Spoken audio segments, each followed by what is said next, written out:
Victor, thanks for hopping on today. My pleasure. Good morning. Let me just ask you, what did you think of Pablo Rodriguez's press conference? It was a very sincere intervention. And at the end of the day, we have to remind that he was not accused of anything yet. Of course, not the fact that he didn't know is a problem when you want to be leader of a party, when you want to be prime minister. But there were no personal accusation on him. And it's very sad to see anyone in politics finishing his career that way. So that's my first thought about this intervention. So let me just talk about that because you referenced there, and he took out, nothing was done illegal. But I think throughout all of this, much of the questions didn't have to do with stuff that was illegal.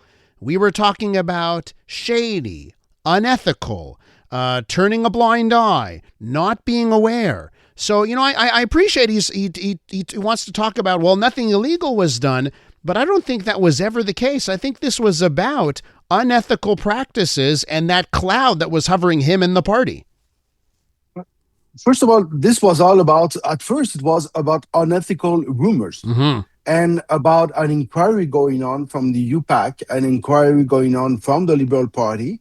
And the difference 2 days ago when all this story came out about Emmanuel Cabral and this financing and the illegal financing, because there was illegal financing in his campaign, is that for the first time, these were facts. These were real facts.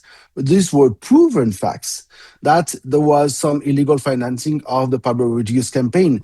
And at this point, when you know that you didn't play by the rules, whether you knew it or not personally, you have to step up. That's what Pablo Rodriguez did.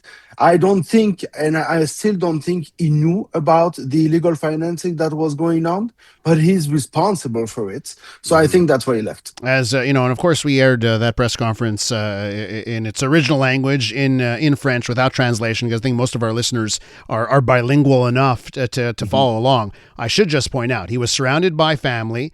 He talked about his father off the top. He said, it's the honor of a lifetime. I gave everything. He also said that he leaves with his head held high. Now, I think this is a tough question for you, Victor, because he says he's leaving with his head held high. Some people would say that he's leaving in disgrace. How do you see it? How do you see Pablo Rodriguez leaving? I think for now, some people can say that he's living in disgrace because he came for a mission that he's not going to be able to finish. And he came to give a Liberal Party a chance to win the next election. And in fact, with all we know now and with all the rumors and everything, it's the opposite. The chances of the Liberal Party to win the election have come down. So, of course, I understand that. But if we look at long term, the fact that he was not personally implicated, for me, it makes me think that we're going to remember him as someone who did 20 years of politics, and this is a short period of it. So I don't think it's going to stick to it. It's going to stick to him that long. So I want to talk to you about that because it did seem at one part in the press conference, he went down his career, okay? And the people he's represented, it seemed to me like he was delivering the eulogy on the political career. Like the message that I got is politically, it is now over for him. Is that fair to say? Is Pablo Rodriguez done as a political entity in Quebec or Canada? Politics is a strong drug, and yes, and you know that sometimes it's very hard to come out of it for many people. But yes, I think it's the last step of his political career. I think he went to the highest he could go, and I know that being the leader of the Liberal Party is something that was very near to his heart. And the way it finished is sad for him, but it's part of politics. It's part of life, and he was not able to do it the right way. Maybe he didn't choose his collaborators the right way neither, because I continue to think he didn't know, but someone knew. So that's what I'm going to look to in the next inquiries, is to know what really happened, because some people need to be accountable for what happened. And I don't think it's the leader. It's when we talk about political financing, very often the leaders don't know what happens. So with what you just said there, Victor, it seems to me that you're saying that other heads are going to have to roll here. There are other people that are going to have to take a fall if, I guess, the population is going to believe that the Liberals are taking this issue seriously. Of course, maybe Emmanuel Cabral, that Who's the one, The the story this is that the we know about, businessman. This is the the businessman that we're talking businessman about. who did some financing at his home, and he reimbursed his employees who were doing some illegal financing, who were sending the checks to the Pablo Rodriguez campaign. Maybe he was the only one, but that's what the inquiry needs to tell us. Did someone at the Liberal Party knew? If not, what can they do to make sure that this doesn't happen again? Because these kind of things cannot happen in politics in 2025. We've been going through this so often. The fact that you cannot reimburse someone's donation to a political party. One of the things Pablo Rodriguez said in his resignation speech is that the party could not start the electoral year. 2026 is an election year in this province. They couldn't start the year as a divided party, and that Quebecers deserved a united party. How do you see that task for the Liberals? How the heck, after all of this, do they come out ready to go in 2026 as a united party? It's going to be a lot because the Liberal Party have several thoughts to go through. The first one is to choose a leader that is going to have the right qualities for the political moment we are going through. The fact that the PQ is first, that the PQ is going to a referendum. The next leader of the Liberal Party is not only going to be there for the next election, but if they lose the election, he's maybe going to be there for the next referendum. Yeah. He's maybe going to be the president of the no camp at the next referendum. And that brings a new perspective to the choice that the Liberals are going to make. The fact that the Liberal Party have to think about how it does things, the rules of the next campaign are going to be known very soon. And I'm expecting for something clear to show that they will not accept this kind of donations anymore. For example, are they going to put $100 maximum on the donations? Mm-hmm. I think it could be a good idea to give perspective to people, to show to the public that they are doing things another way. Oh, they are going to have to do something. They can't run a campaign. I think you're absolutely right. Like they're going to have to do some moves that go above and beyond the normal rules to sort of show like, hey, we want to prove to you that we're a clean party. Now, Victor, with what you do, public affairs and crisis management, I want to ask you about the Liberal brand. It is not lost on me, okay? If you look across Canada, Saskatchewan no longer has a Liberal Party. In fact, they rebranded in 2023, a party that was also mired in scandal, and people didn't like the word liberal. So they said, okay, we're the Saskatchewan Progress Party. In British Columbia, there is no Liberal Party in British Columbia. Again, scandal, and they were unpopular. And they said, okay, we're now BC United. They changed the brand. At this point, should this be on the table for the Quebec Liberal Party that they should jettison the brand Liberal if they have to relaunch themselves here? It should be on the table after the next election. It's really too late to go through this process before the election. So the next leader needs to go to the next election being the leader of the Liberal Party of Quebec. That's something that will not change before that. But after that, not only because of scandals, because of the fact that maybe we're going to be rebranding the political perspective here. If there's a next referendum, do you want to still be the Liberal Party of Quebec? I think, yes. I think they want to be the ones going through a third referendum. But if, for example, the CAQ wins, because you never know, in politics, 10 months is a very long period. If the CAQ wins, is it something that they're going to have to think about? Probably. Or maybe they will think about redoing, I don't know if you remember in 2002, they did a book about the liberal values. That book was written by Claude Ryan, who decided to revisit the liberal values. Mm-hmm. Maybe it's something that they could do. It's not only about changing the name. Sometimes you change a brand by changing the values or the mission. But here's the thing, Victor, right? It seems like that was what 2025 was all about. And the end of 2024. Yeah. They just did it. They just did. We're going to go across the province, 125 ridings. We're going to reconnect. We're going to find our values. They just did it. And I wonder if they can actually do it again and be believed.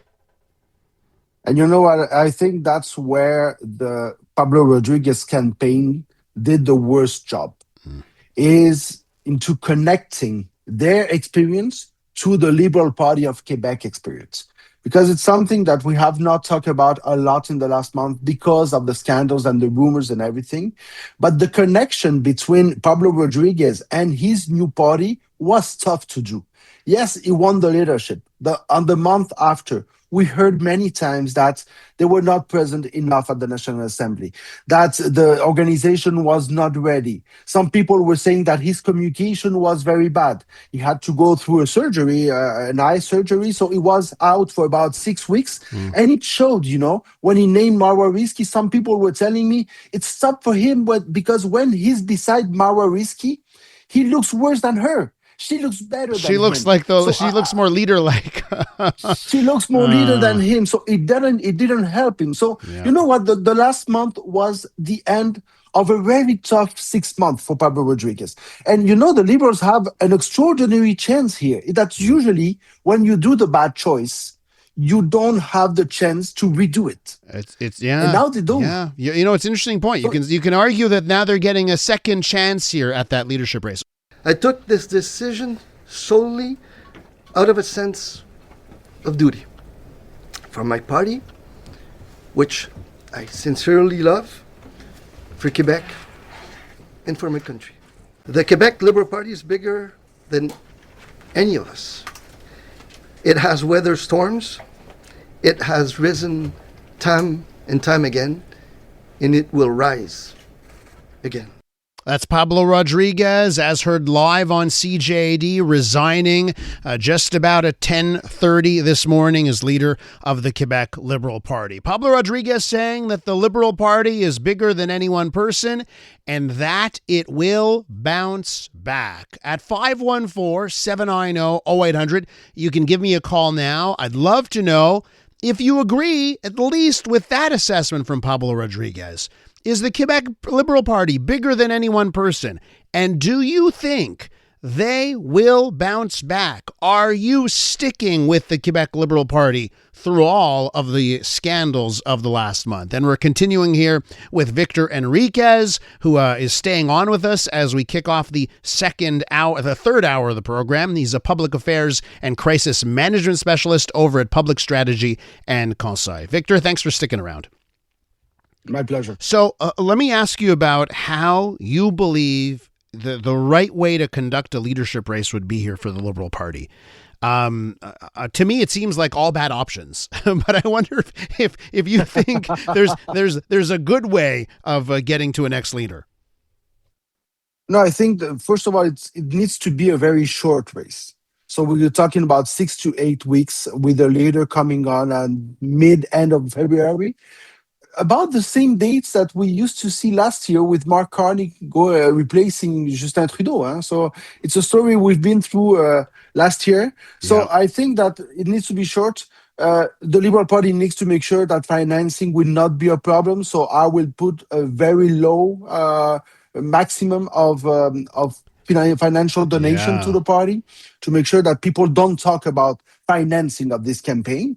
And I will put a limit to make sure that we don't have the second row candidates, candidates who are not known, candidates that nobody cares about, because we need to make sure that this is a quality race. But it's so interesting, Victor, because I totally understand what you're saying. But let's say you're the Liberal Party and you're trying to prove to people, we are not corrupt. We are above board, and here's what we're going to do. We're going to have a short race, but we're going to maybe lower the financial requirements because money shouldn't decide who wins these races, best person.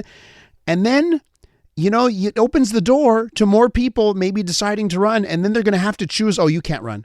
Oh, no, we don't like you.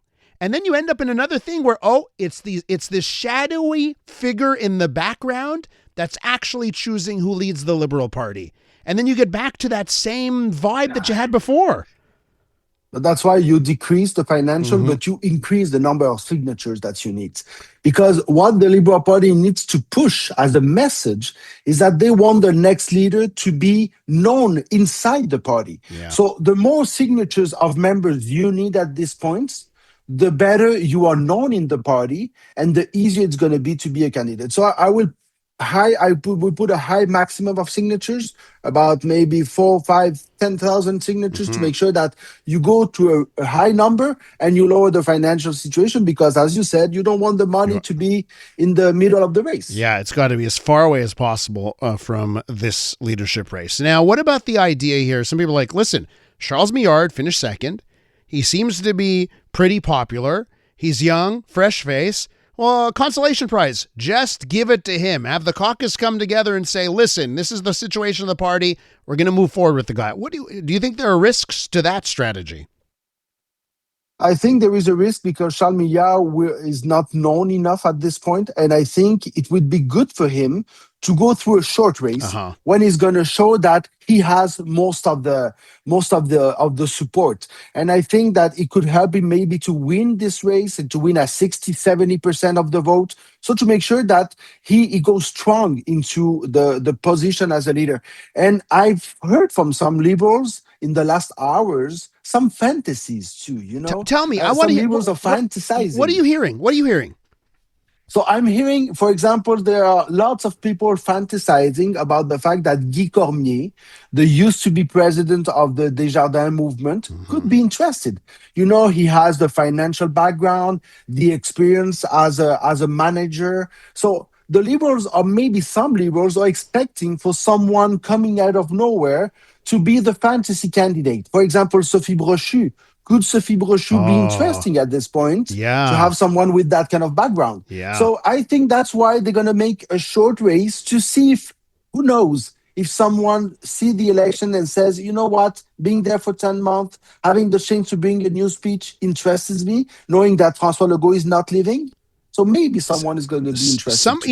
So someone who has an aura that they are trustworthy, that they have integrity. You said Sophie Brochu, and she's someone who has that aura, right? Like when she was at Hydro-Quebec, and remember how she left Hydro-Quebec, there was a little bit of a battle between her and Pierre Fitzgibbon and François Legault about the future of Hydro-Quebec, and it seems like she wanted to stick with her her ideas on how the public utility should move forward. So it seems like someone who goes with conviction. That's a very interesting possibility. There's something that is for sure is that the next leader of the Liberal Party needs to be someone new.